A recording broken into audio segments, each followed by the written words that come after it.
असानू के पता केड़ी मस्जिद ते के कलीसे ते केड़े मंदर।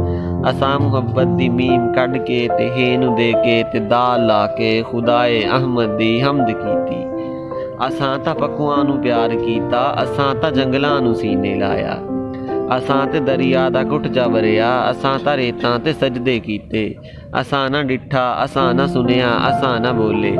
असां मरीजे, असां कुटीजे, असां दी हड्डियां दा सुरमा बन के हवा दी अख विच पवेंदा वतिया।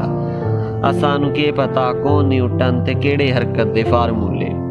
असां नू पता है जो सीधा वंजना है न्यो के टुरना ते अख नहीं पटनी। असां नू पता है जो सीधा वंजना है न्यो के टुरना ते अख नहीं पटनी। असां नू के पता रेड ब्लड सेल वगैरह के हैं। असां नू पता है जो खून रत्ता है ते इतना रत्ता है जो तेरे हत्थां ते मेहंदी लगसी। असां नू पता है जो फीसागोरस तेरे बदन दे रियाज़ियाती असूल बिल्कुल समझ नहीं सकिया। तेरे बदन दे ताज़ाविये मुसलसां कोसां मुस्ततीलां बै जहान दियां हैं। असां नू पता है जो सिर्फ तू है। असां नू पता है जहान तू है।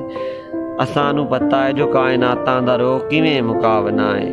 असां नू पता है जो तू उदास है तां तैनू किवें हसावना है।